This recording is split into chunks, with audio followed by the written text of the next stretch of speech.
이강민의 잡지사 4월호 16번째 페이지. 경기도 남양주시에만 서식하는 대한민국 자생 역사학자 박광일 선생님과 역사 이야기 나누겠습니다. 선생님 어서 오세요. 안녕하세요.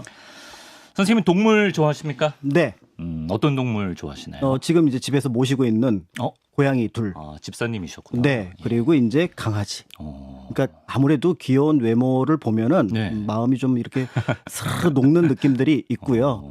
그래서 이제 동물들 보면은 항상 보면은 눈 보게 되는데 눈을 보면 이제 뭔가 서로 그러니까 이야기를 하는 느낌이 들기도 하거든요. 맞아요. 네. 근데 야생 동물이라고 하더라도 가끔 이제 답사가면은 고라니, 그다음에 사냥 이런 거 사냥을 보세요. 네, 그 연천하고 그다음에 이제 그 화천 안쪽으로 가면은 네. 사냥들이 와서 먹이를 먹을 수 있도록 겨울에 이렇게 만들어 놓은 곳들이 있어요. 그러면 바위 뛰어다니는 애들 아니에요? 그렇죠. 바위 뛰어다니다가 이제 밥 먹으러 오는 거예요. 그럼 이제 그때 잠깐 얼굴 보고 있었는데 이런 동물들이 우리랑 옆에 같이 살고 있구나. 그러니까 이제 그 숲이 이제 식물로서의 숲으로만 보이다가 네. 이제 동물까지 같이 있다는 생각이 드니까 조금 더 살아 있구나 이런 느낌이 들었던 것 같습니다. 힐링 받으셨구나. 네. 그 주말에 심심했던 저희 에디터 한 명이 박광일 선생님과 똑 닮은 동물을 찾아왔다고 하는데 잠깐 유튜브 화면에 띄워드리겠습니다. 어떤 뭐 어플 같은 데에다가 선생님 사진 3장을 입력했더니 저런 출력값이 나왔다고 합니다. 자, 일단 첫 번째 사진의 결과는 힘과 추진력의 제왕 곰. 곰상이다. 일단 저 비상구 자세는 왜 취하고 계신 건가요? 그러니까 이제 저 자세는 왜 취하고 계신 건가요? 역사를 저기 그 방에나 교실에서만 공부하지 말고 뛰쳐나가자. 밖에 나가자, 현장 가자, 답사 가자 그 의미로 뭐 런닝맨 섭외되신 줄 알았어요. 예. 언젠가 연락이 오지 않을까라는 생각이 듭니다. 어쨌든 곰상이 첫 번째 사진이고 두 번째 사진 좀 뭐죠? 능력쟁이 공룡상이다. 그리고 세 번째 사진 밝은 성격의 메뚜기상이다. 메뚜기상. 살짝 좀 유재석 씨 느낌이 저 사진은 있네요. 예. 감사한 일이죠. 원래 이제 메뚜기 그러면은 싫어해야 될 수도 있을 것 같은데 이제 유재석 씨가 워낙에 유명하다 보니까 그럼요. 예. 메뚜기라는 별명도 나쁘지는 않은 것 같습니다. 셋 중에 그러면 메뚜기 하나만 고른다면? 그래도 우리나라 숲을 여기저기 헤치고 다녔던 곰. 좋지 않을까라는 생각이 곰이 요새 또 상한가입니다. 판다 그렇죠. 때문에. 예. 곰이죠. 자, 저희가 이렇게 동물 사진, 그 닮은 꼴 동물도 알아보고 동물 이야기로 시작한 이유가 있는데요. 이 시간에 우리 역사 속 동물 이야기를 오늘 나눠볼까 합니다. 자, 그런 기념으로 오늘 특별한 이벤트가 있다면서요, 선생님? 네, 역사 속 동물과 직접 관련이 있는 이벤트인지는 모르겠습니다만은 청취율 조사 기간 특별 이벤트 2탄을 진행합니다. 지금부터 잡지사 라디오 본방송이 끝나는 저녁 8시 전까지 짧은 문자 50원, 긴 문자 100원 드는 샵 1212 번호로 잡지사 출연자 중에 이 사람, 이 동물과 닮았다. 짧은 설명을 함께 보내주시면 됩니다. 네. 예를 들어서 곽재식 작가님 동글동글 하잖아요. 그렇죠. 판다 같아요. 이렇게 올려주셔도 좋을 것 그렇게. 같고요.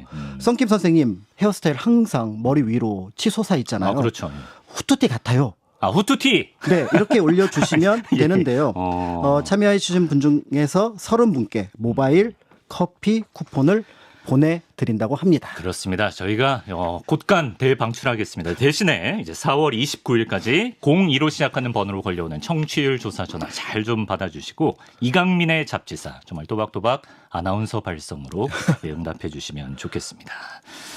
뭐 편집장님 살쪄서 돼지 같아 보여요. 뭐 이런 문자도 좋고 뭐 저나 아니면 그동안 나왔던 출연자 어떤 분도 좋습니다. 한 명 자유롭게 골라서 문자 보내주시면 되겠습니다. 꼭 8시 전까지만 보내주시면 된다는 거 염두에 두시면 좋겠고요.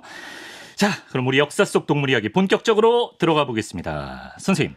일제강점기 우리나라 야생동물에 대한 아주 의미 있는 기록이 있다고 들었거든요. 네, 그러니까 일제강점기 관련된 자료를 이게 살펴보다 보면 되게 이제 정치 또는 어떤 경제 또는 어떤 뭐 침탈 뭐 이런 것들과 관련된 역사를 살펴보게 되는데요. 그렇죠. 물론 큰 범위로 보면은 이 영역도 거기에 포함하지만 한반도의 동물에 대한 기록들이 남아 있다는 점에서 굉장히 흥미로웠던 책이 있습니다. 네. 바로 이제 이 책인데요. 영어로 된 원판이 있고 그다음에 이제 그 한글로 번역된 한국의 야생 동물지라고 하는 책을 쓴 내용 그 동물지라는 책인데요. 네. 이게 이제 그 스웨덴의 스템 베르만이라고 하는 사람이 1935년부터 36년까지 우리나라에 머물면서 우리나라의 야생 동물을 조사하고 그것과 관련된 기록 더불어서 그 옆에 있었던 한국인들 네. 그리고 그 한국인들의 문화 그다음에 자연까지 묘사했던 책이라고 볼 수 있습니다. 네. 그런 면에서 우리가 이제 그 시대에 관련된 기록들을 뭐 이렇게 여러 가지를 살펴볼 수 있지만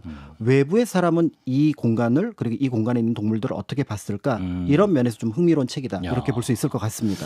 1930년대에 이런 사실이 있었다는 것 자체도 놀랍지만 하필 또 스웨덴 분이라는 게 그렇죠. 굉장히 소름 돋는 사실이네요. 잡지사에 또 스웨덴, 야 주한 스웨덴 대사가 언제쯤 연락 오는지 제가 기다리고 있습니다. 그러니까 이게 예. 이제 스탠베르만이 단순하게 갑자기 어느 날 나 한국에 가고 싶어요 이러지는 않았을 거 아니에요. 그렇죠. 뭐 그때는 케이팝 이런 게 없었을 때니까. 네. 그런데 여기에도 이제 우리 역사 유적이 큰 영향을 끼쳤습니다. 무슨 말이죠? 바로 이제 1926년에 스웨덴의 황태자 또는 왕자로 불렀던 구스타프 왕자가 네. 한국의 신라 고분을 발굴했던 사건이 있습니다. 스웨덴 황태자가 고분을 발굴했다고요? 네, 그게 아직도 그 고분 이름에 별명으로 남아 있어요. 왜 황태자가 발굴을? 황태자가 이제 고고학을 전공을 했었는데 예. 그런데 그 황태자가 고고학에 관심 있다는 걸 알고 조선 총독부에서 네. 신라 고분은 발굴하면 굉장히 많은 유물이 나오잖아요. 그런 어떤 성취감 이런 것들을 염두에 두고 초청을 했던 것 같아요. 일본 쪽에서 초청을 해서. 네. 그래서 왔는데 예. 이제 아니나 다를까 어마어마한 보물들이 신라 고분에 쏟아졌잖아요. 야, 네. 그래서 이제 1926년에 발굴이 있었는데 네. 그러니까 이제 일본에서 그런 얘기를 합니다. 황태자께서 오셔서 발굴하셔으니까 이 고분은 스웨덴 총으로 합시다. 스웨덴 총이라고 이름을. 네. 그랬더니 황태자가 그래도 학자의 양심이 있으니까 그건 아닙니다. 그리고 한사코 거절을 해서 네. 마침 나온 유물 가운데 하나가 그 금관이 있는데 금관 끝에 봉황 장식이 있어요. 예. 그러니까 이 봉황 장식은 좀 특별하니까 그래서 스웨덴을 한자로 하면 서전이 되잖아요. 서전. 네, 그래서 서전의 서 그다음에 봉황의 봉자를 따서 네. 이 고분 이름이 서봉총. 지금도 그렇게 지금도 불러요? 있습니다. 그러니까 이제 지금 이런 내용들이 있는데요. 예. 이제 잠깐만 유튜브 아까 그 사람들 있는 사진 볼까요? 저 중에 황태자가 있다는 건가? 네, 지금 이제 그 왼쪽에 보면은 예. 무릎 꿇고 앉아서 유물 하나하나를 지금 감식하고 있는 모습을 볼 수가 있고요. 지금 굉장히 많은 지금 광내에 네. 유물의 흔적들을 볼 수가 있습니다. 그렇군요. 서봉총이 지금도 있다. 네, 그리고 이제 저기서도 보면은 유물을 조사하고 있는 모습들을 볼 수가 있는데요. 네. 그러니까 서봉총 금관은 지금 이제 국립경주박물관에 있기는 한데 네. 즉 이런 어떤 내력들이 있었다고 볼 수가 있을 것 같고요. 그러니까 이제 구스타프 황태자가 본국으로 돌아갑니다. 한국, 신라 갑자기 관심이 막 끄는 거예요. 예. 그러면서 그 시대 스웨덴 우리가 세계를 다 알아야 되지 않겠어? 그런데 한국의 역사는 내가 공부를 해왔으니 네네. 왕립자연사 박물관에 네. 동물도 관련된 기록을 또는 어떤 박제 같은 것들을 넣었으면 좋겠다라고 생각을 해서 예. 이제 교섭을 합니다. 그래서 이제 스웨덴 왕립박물관에 있었던 왕립자연사 미술관에 박물관에 있었던 스텐 베르만을 이제 조선 총독부와 교섭을 통해서 한국에 보내게 되는 거죠. 스텐 베르만은 동물학자입니다. 예. 그러니까 이제 자신의 역사적인 관심이 이제 한국에 대한 관심이 자연스럽게 한국의 동물에 대한 관심으로 예. 연결이 되고 네. 이렇게 해서 1935년부터 36년 사이에 우리가 알고 있는 스웨덴의 스텐 베르만이라고 하는 동물학자가 예. 한국의 동물과 관련된 기록을 남기게 되었다. 이렇게 볼 수가 있는 거죠. 이제 베르만은 약간 국책 사업 느낌으로 그렇습니다. 한국까지 오는 것이고요. 네네네. 근데 이제 본격적인 동물 연구에 앞서 베리만에게 고민이 하나 있었다고 하는데요. 그 머나먼 한국 땅까지 내가 어떻게 큰 탈 없이 갈 수 있을까? 이런 고민.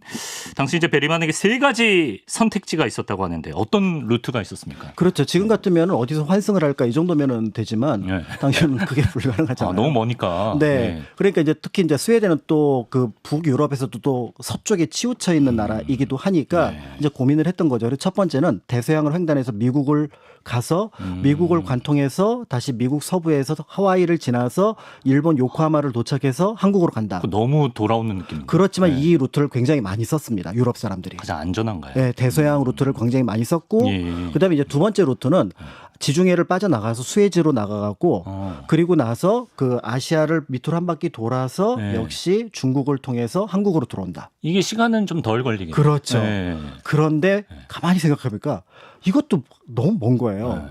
근데 여기서 헬싱키까지 배를 타고 스톡홀름에서 네, 핀란드까지. 헬싱키에서 바로 넘어가면은 상트페테르부르크거든요. 네. 거기서 모스크바까지만 가면은 네. 기차가 있어요. 시베리아 횡단 열차. 그렇죠. 그리고 당시 시베리아 횡단 열차를 보조하는 기차들, 예를 들어서 치타에서 하얼빈으로 바로 연결이 되고 하얼빈에서 우리 동청철도 했었잖아요. 예. 그게 바로 이제 그 안동까지, 단둥까지 들어옵니다. 그럼 단둥이면 신의주 바로 건너잖아요. 그러네요. 그럼 신의주에서 바로 경성까지 올 수 있으니까 예. 이 루트를 선택을 하게 되고요. 아주 짧은 시간. 아주 짧은 시간? 그 박재서 회크비스트와 함께 13일 만에. 박재서와 함께 13일 만에 네. 그 정도면 굉장히 빨리 온 거예요. 굉장히 빨리 서울에 도착하고 나서 역시 나의 선택은 옳았어. 이렇게 얘기를 했다고. 스타트가 합니다. 산뜻하다. 시작이 네. 좋다. 이렇게 네. 흡족해하면서 뭐 어쨌든 그게 뭐 말이 13일이지 환승만 대여섯 번 했다니까 고생이 컸을 것 같은데 어쨌든 한국 땅을 밟게 됩니다.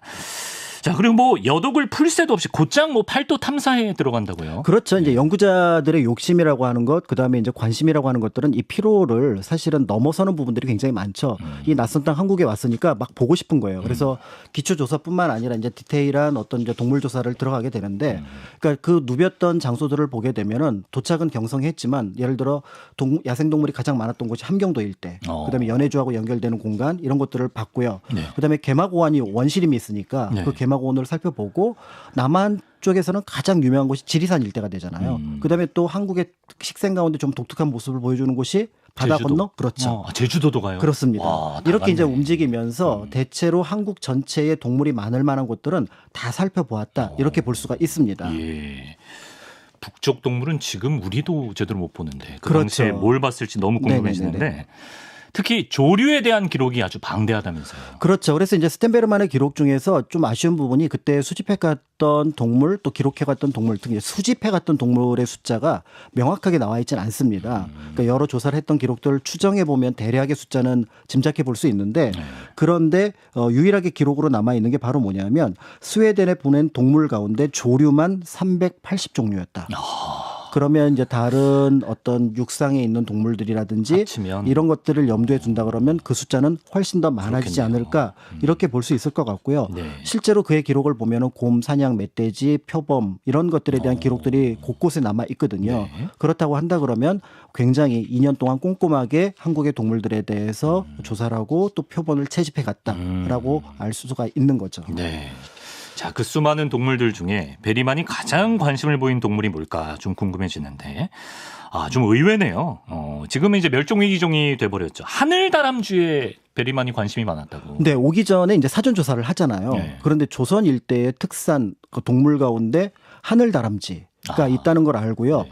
이거를 어떻게든지 구하려고 굉장히 애를 썼습니다. 약간 전설의 포켓몬 찾으러 온 느낌. 그렇죠. 실제로 굉장히 예쁘고 일반적인 다람쥐 또는 다른 나라에도 날다람쥐는 있어요. 이렇게 다리 사이에 막을 가지고 이렇게 나무 사이를 날아다니는 그렇죠, 듯한 느낌을 다람쥐가 있는데 다른 다람쥐들은 그냥 다람쥐에 날개 달아놓은 느낌이에요. 그럼 우리 하늘다람쥐는? 눈이 되게 크고 그래서 가만히 보고 있으면 눈물을 뚝뚝 떨어뜨릴 것 같고 정말? 눈으로 막 이렇게 그 고양이들 보면은 슈렉 네. 고양이 있잖아요. 슈렉 고양이. 네, 그 느낌의 슈렉 고양이 같은 슈렉 하늘 다람쥐. 눈이 눈망울이 굉장히 큽니다. 진짜 몸에 해로울 정도로 귀엽구나. 그렇죠. 예. 그런데 제가 이제 방송 들어오기 전에 기사 보니까 며칠 전에 예. 저게 실제로 이제 발견된 것 같다라고 해서 사진으로 신문 기사들이 몇 개가 올라왔어요. 며칠 전에요? 네. 그런데 예. 이 스텐베르만이 찍었던 하늘 다람쥐하고 비교해 보니까 네. 거의 일치합니다. 그러니까 아마 그때 보셨던 그 하늘 다람쥐는 네. 스텐베르만이 보고자 했던 또 수집해 갔던 하늘 다람쥐와 일치하지 않을까라는 생각이 드는데 네. 이제 그런 면에서 볼 때 이제 스텐베르만이 하늘 다람쥐에 굉장히 큰 관심을 가지고 있었다 이런 걸 알 수가 있고요. 네. 그래서 이제 이거를 찾기 위해서 수소문을 합니다. 그러니까 처음에 어떻게 한 2마리 구했는데 이게 조금 오래 살지 못했던 것 같아요. 그러니까 이제 그 일종의 현상금을 겁니다. 이 하늘 다람쥐를 가져오는 사람에게 한 10N 정도를 주겠다. 10N. 큰 돈인가요? 이게 이제 늘 그렇지만 좀 헷갈리지만 한 40만 원에서 한 100만 원 정도. 어우, 야. 예. 예, 한 4만 원에서 한 10만 원 정도를 1N으로 치거든요. 예. 그러니까 당시 농민들이나 산에 사는 분들에게는 굉장히 큰 돈이잖아요. 그러네요. 예. 그러니까 어떤 분이 하늘을 날아다니는 날다람쥐를 예. 9마리를 잡아요. 그분 뭐야? 그러니까 그분 뭐야? 9마리를 잡아왔다고요? 그런데 여기 네. 이제 그 동물들을 잡으러 가거나 하는 사람들이 있는데 네. 나무를 그냥 쑥쑥쑥 타고 올라가요. 저 우리 외국에서 보면 야자수도 이렇게 타고 올라가시는 김병만 분들 씨처럼. 예. 예, 예. 여기도 보면은 그렇게 예. 나무 타고 올라가는 한국 사람들이 있었기 때문에 예. 지금 우리가 생각하는 모습하고 또 다르게 그랬던 동물을 뭐 이렇게 사냥하거나 했던 사람들은 야. 쉽게 그렇게 잡았던 것 같습니다. 야. 그래서 이제 이런 모습들이 어떻게 보면 당시에 우리가 좀 몰랐던 그 시대 야생동물의 어떤 한 사례다 이렇게 볼 수가 있을 것 같습니다. 역시 뭐 현상수배에 만한 게 없습니다. 네. 예.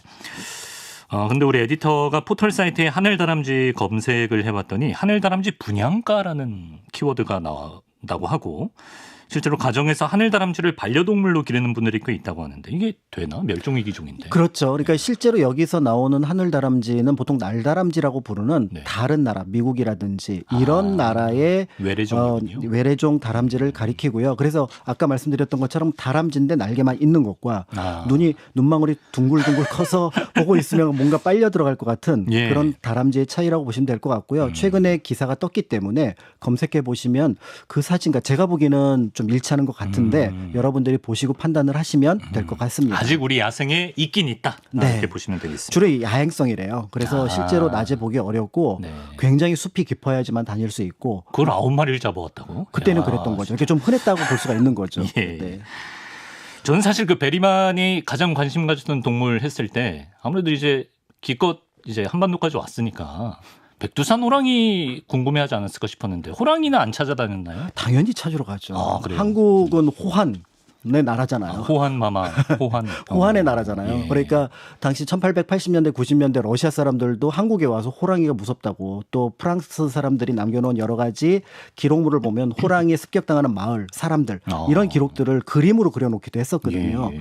그럴 정도로 호랑이가 유명한 나라였기 때문에 당연히 호랑이를 찾아갑니다. 그러니까 1935년, 6년이라는 게 이제 문제인 거죠. 그러니까 본인의 힘으로 찾을 수가 없으니까 네. 당시 이제 함경도 일대의 거점을 어디에 두고 있었냐면 휴양지로 유명했던 주을 온천으로 유명한 곳입니다. 아, 그래요? 네. 주을. 네, 그래서 주을 온천에다가 이제 거점을 두고서 예. 여러 사람을 수소문했는데 당시 호랑이 사냥꾼으로 유명했던 인물이 있습니다. 네. 그러니까 러시아계 인물이었던 양콥스키라는 사람인데 외국분이구나. 네, 이 사람은 이제 러시아의 그러니까 제정 러시아 지지 세력이었다가 예. 이제 그 홍군에게 밀려서 네. 홍군에게 밀려가지고 피난을 온 거예요, 한국에.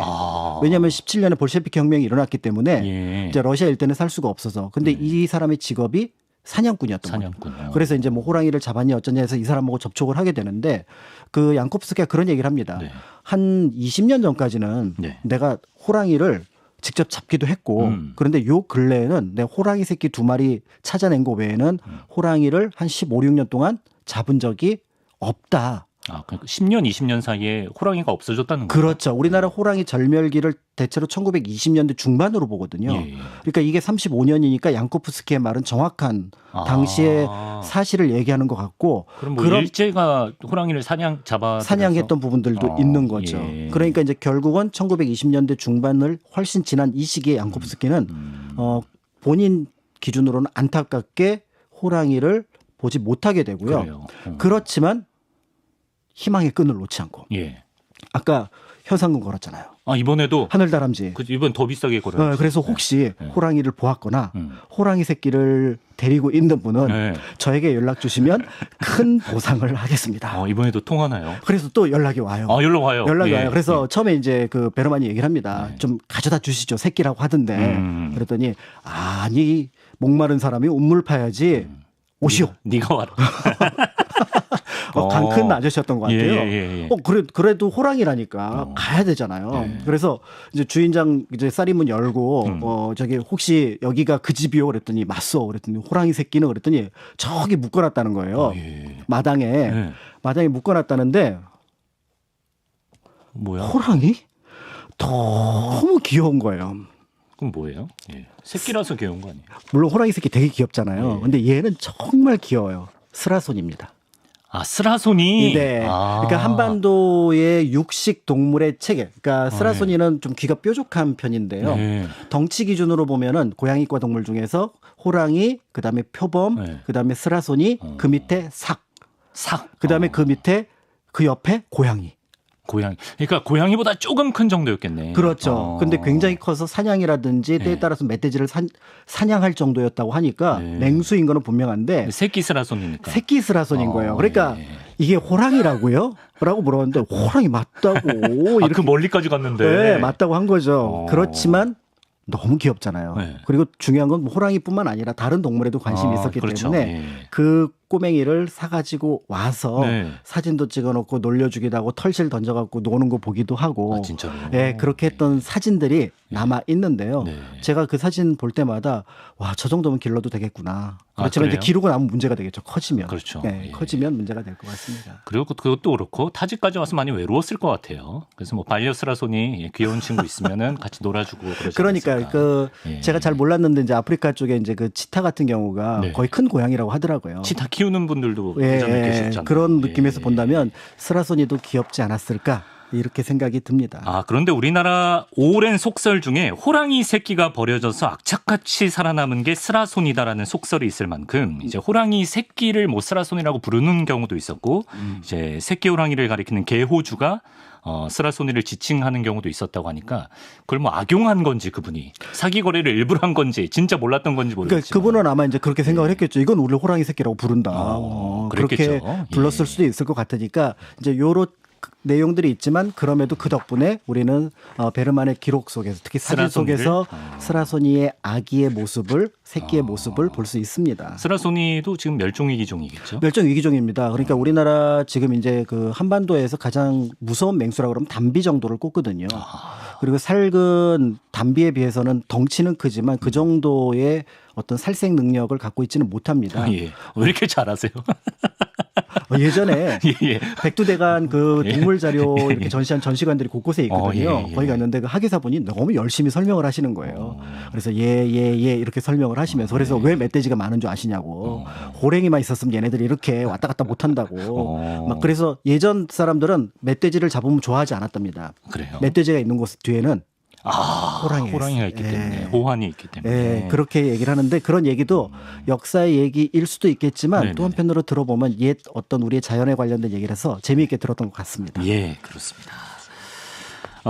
근데 아까 그 양콥스키 말씀하셨잖아요. 사냥꾼. 베리만이 양콥스키랑 찍은 사진이 있는데 거기 표범이 등장한다니. 그렇죠. 그래서 이제 그 양콥스키한테 물어보니까 지금 내가 호랑이는 잡지 못했지만 아직도 한반도에 표범은 있어서 그 표범 사냥을 갔다 왔다라고 하니까 베리만이 그 소식을 듣고 양콥스키를 찾아갑니다. 그래서 그 표범 사냥한 것을 찍은 사진이 있는데요. 표범 2마리를 이제 사냥해서 그렇죠. 기념사진처럼 찍었는데 표범 우리나라 사는 표범이 엄청 크네요. 엄청 큽니다. 그래서 실제로 우리나라 그 고려 이전 조선 이전의 기록을 보면은 범과 그러니까 호랑이와 표범에 대한 기록이 굉장히 많이 등장을 해요. 조선 전기에 우리가 이제 호랑이 잡는 군인들을 차코갑사라고 얘기를 한다라고 말씀을 드렸는데 그 차코갑사가 잡았던 동물 중에 표범이 굉장히 많고요. 조선 후기에 궁궐에 표범이 나왔다는 기록도 종종 있습니다. 그러니까 임금이 막 산책하고 있는데 앞에서 뭐가 눈이 시커먼 게 바짝바짝 하는 거예요. 표범이에요. 그 다음에 또 호랑이도 나타나고. 그래서 되게 흥미로웠던 곳이 우리 궁궐이기도 쉽지 않은 했었습니다. 터전이야. 네. 그래서 우리나라에 저런 동물이 있었다라고 생각하고 우리 산하를 보는 것과 그냥 우리는 지금부터 처음부터 뭐 멧돼지 정도만 있었다고 생각하는 산은 다른 산일 것 같고요. 그런 면에서 이제 바다 건너 일본은 가장 큰 뭐 맹수라고 하면은 늑대 정도. 그래요. 그다음에 이제 뭐 멧돼지 정도니까 대륙에 있었던 특히 한반도에 있었던 호랑이에 대해서는 뭔가 호기심을 또 가지고 있었던 부분들이 있고요. 이 호랑이가 또 중국 내륙 쪽으로는 안 내려갑니다. 그러니까 주로 이제 연해주 쪽하고 만주 쪽에 주로 살았기 때문에 중국인들 역시 호랑이에 대해서는 굉장히 잘 알고 있지만 실제로 중국 관내에서는 거의 볼 수 없는 동물. 그런 면에서 한국 사람들에게 호랑이라고 하는 것들은 특별한 이미지였고 외국인들도 호랑이를 찾으러 왔던 거죠. 그럼 호랑이 얘기 다음에 또 한번 더 구체적으로 해볼 기회가 있으면 좋겠고요. 네. 자, 마치기 전에 이 베리만이 뭐 야생동물 조사도 많이 했지만 한국인 그리고 한국인의 삶에 대한 기록도 많이 남겼다고 들었거든요. 그렇죠. 결국은 이제 동물을 조사하러 왔지만 그 동물을 조사하는 과정 속에서 그 한반도의 자연은 당연히 분석 대상이 될 것 같고요. 그런데 우리가 인문지리도 중요하지만 사실은 자연 환경이 그 나라 사람들의 기질에 또 문화에 끼치는 영향이 중요하니까 자연스럽게 한국인들의 문화에 대해서 관심을 갖게 됩니다. 네. 예를 들어서 이제 스탠베르만이 계속 그 동물 조사를 들어갔는데 겨울에 이제 추적추적 비가 오는 거예요. 네. 너무 추운 거예요. 네. 한국의 겨울 11월, 10월 눈은 아닌데 그 비를 맞아보신 분들은 그 스산함과 그 어떤 추위가 느껴지실 거잖아요. 아무리 스웨덴 사람, 우리 핀란드 출신 게스트가 한국 겨울이 더 춥다 그랬어요. 핀란드. 그럴 수도 있을 것 같아요. 예. 그러니까 그렇게 갔는데 한국 집밖에 없는 거죠. 그러니까 자기는 일본 집을 생각했을 거예요. 예. 딱 들어갔는데 온돌이 있는 거예요. 아, 신세계다. 온돌.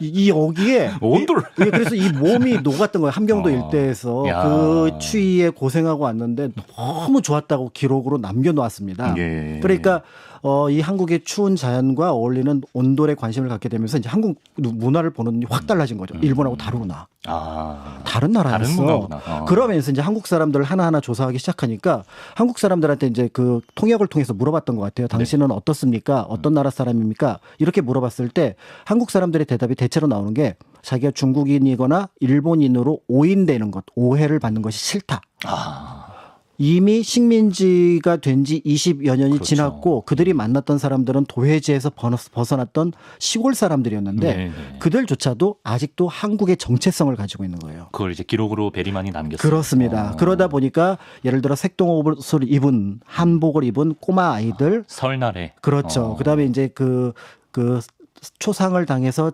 어떤 장례를 치르는 한국인들 그다음에 제사를 치르는 모습 이런 사진들을 쭉쭉쭉 찍어 놓고 그러면서 한국은 다른 나라였어. 그러네요. 예. 그러니까 내가 총독부의 어떤 요청으로 왔고 도움을 받고 있지만 그럼에도 불구하고 한국은 명확하게 정체성을 가지고 있는 나라였다. 이런 것들을 보여주었고요. 네. 흥미로운 기록들은 한국 사람들은 주변 아시아 사람들에 비해서 보통 자주 등장하는 표현인데 네.